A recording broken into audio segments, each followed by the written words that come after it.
तो सत्रदिक नामक एक राजा थे, उन्होंने सूर्य नारायण भगवान की तपस्या करी। सूर्य नारायण भगवान प्रसन्न होते हैं, क्या चाहिए? उन्होंने कहा कुछ नहीं, मैंने तो सिर्फ दर्शन के लिए तपस्या करी थी, ऐसे लोग कम मिलते हैं। उनको बड़ी खुशी हुई, तो खुश होकर सूर्य नारायण भगवान अपने गले में एक मणि पहनते थे। उस मणि का नाम था समयंतक मणि। कौन सी मणि? समयंतक मणि। उन्होंने वो उतार कर राजा को पहनाई। अब वो चले गए। अब मनुष्यों का ये स्वभाव होता है कि अगर उनके पास कोई कीमती वस्तु है, उसका दिखावा बहुत करते हैं। हर कोई करता है, कोई थोड़ा करता है, कोई बहुत करता है। जैसे मान लीजिए महिलाएं हैं, अब अगर उन्होंने कोई अच्छी चूड़ी पहनी होगी, नहीं है, या अच्छी अंगूठी पहनी होगी, उस दिन उनकी सारी बातें हाथों से होगी।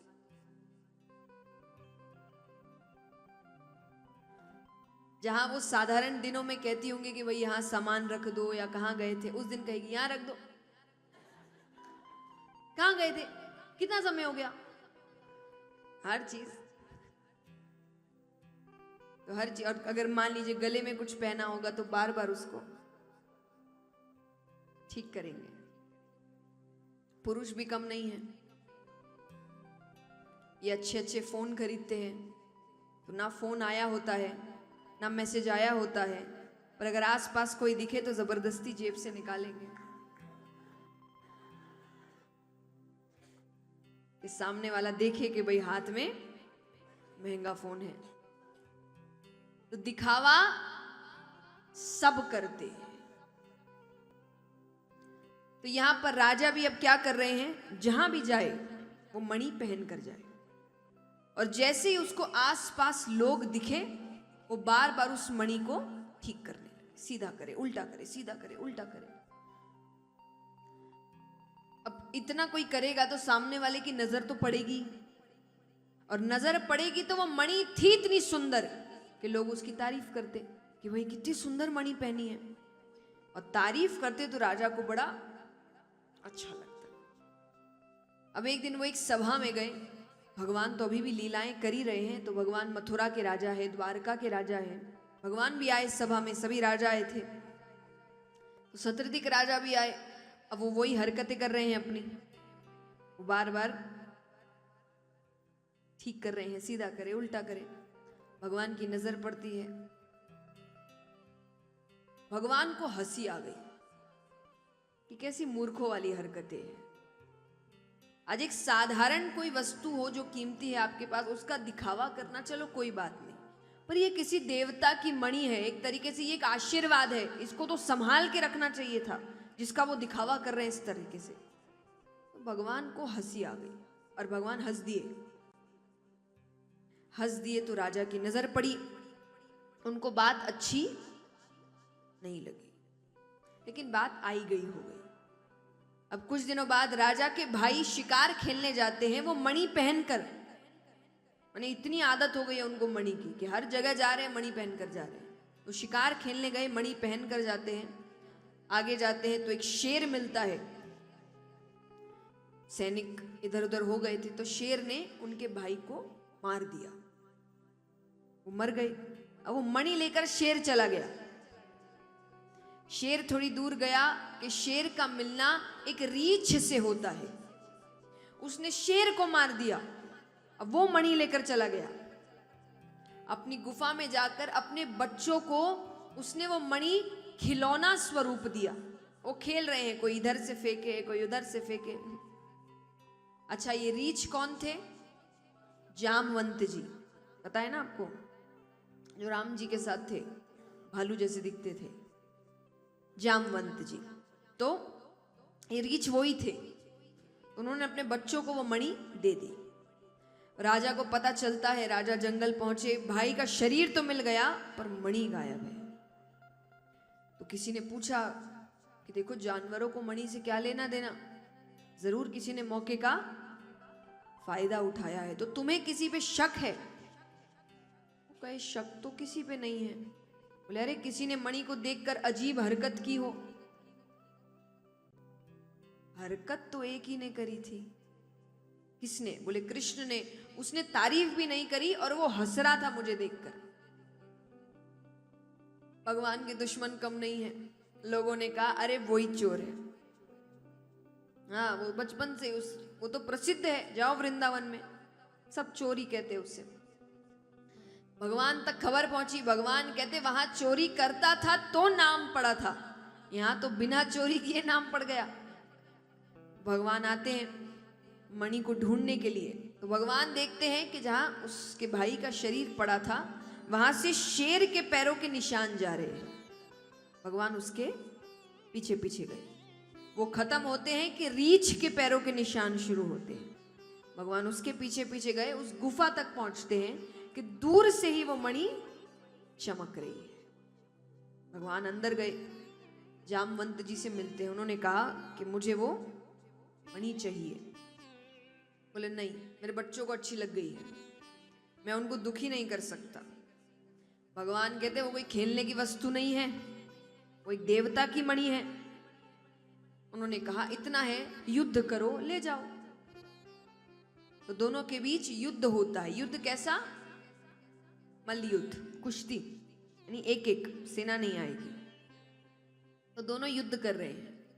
अच्छा, अब युद्ध के बीच जामवंत जी को बार बार लग रहा है कि ये मुझे बड़ी आसानी से मार सकता है, पर ये दाव पलट दे रहा है।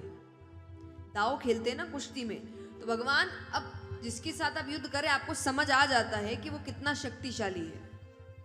तो भगवान कई बार ऐसे दाव खेल रहे हैं कि भगवान एक झटका मारेंगे और उसकी मृत्यु। पर भगवान क्या करे? भगवान ऐसे दिखा रहे मानो उनका हाथ फिसल गया या उनको खुद को चोट लग गई। और जामवंत जी को समझ आ रहा है कि ये नाटक कर रहा है, ये चाहे तो मुझे तुरंत मार सकता है। काफी देर तक युद्ध चला। उसके बाद भगवान ने धनुष उठाया। धनुष उठाकर जैसे ही तीर खींचा, जामवंत जी को साक्षात मर्यादा पुरुषोत्तम श्री राम के दर्शन हुए। बोलिए श्री रामचंद्र भगवान की जय हो। अब राम जी के दर्शन होते ही तो वो डर गए। वो पैर पकड़ते, प्रभु मैंने आप पर हाथ उठाया। भगवान कहते तुमने नहीं उठाया, मैंने तुमसे ये करवाया। क्यों करवाया? बोले जब रावण का वध हुआ सब बड़े प्रसन्न थे सिवाय तुम्हारे, तो मैंने तुमसे पूछा कि तुम्हें प्रसन्नता नहीं है, तो तुमने कहा प्रसन्नता तो है पर रावण बहुत बलशाली था, मेरी इच्छा थी मैं उससे मल्ल युद्ध करता, पर वो इच्छा तो इच्छा ही रह गई। तब मैंने तुम्हें वचन दिया था कि मैं तुम्हारा युद्ध रावण से भी ज्यादा बलशाली पुरुष के साथ कराऊं। मैंने अपना वचन पूरा किया, अब मुझे वो मणि दे दो। मुझे सच में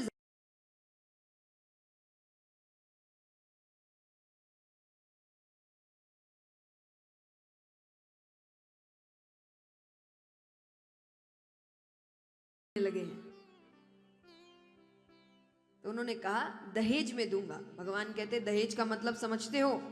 बोले हाँ, पशु हूं पर समझता हूं। आपको मेरी बेटी से विवाह करना पड़ेगा। भगवान कहते मेरा विवाह हो चुका है।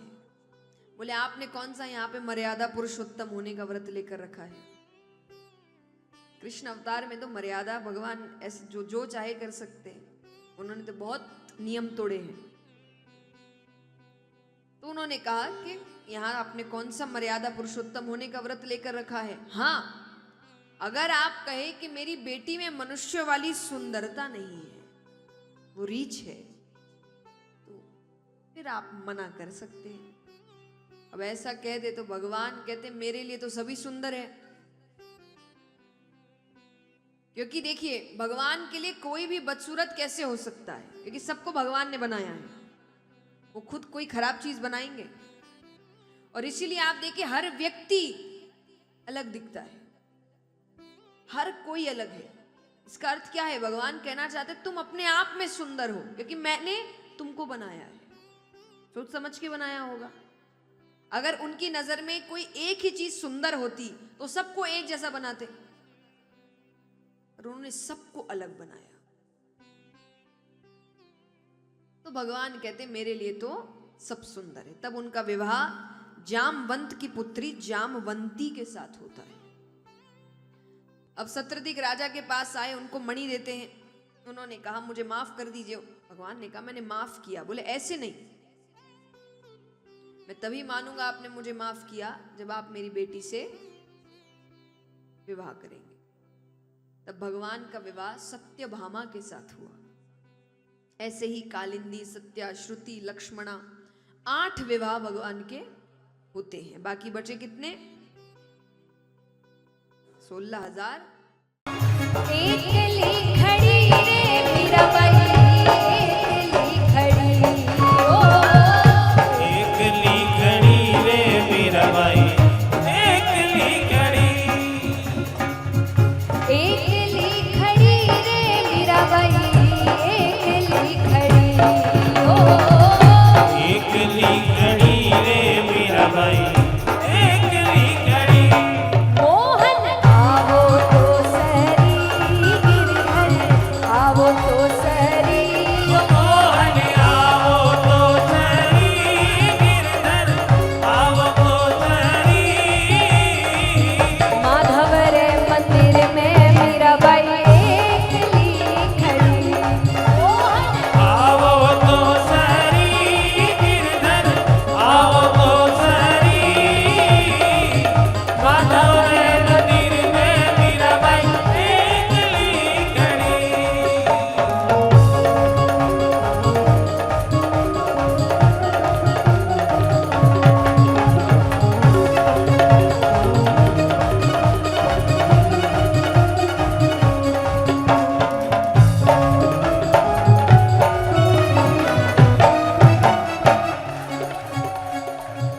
एक तो तेरे नैन मोटे, दूसरा काजल लगा। एक तो तेरे नैन मोटे, दूसरा काजल लगा। एक तो तेरे नैन मोटे, दूसरा काजल लगा। एक तो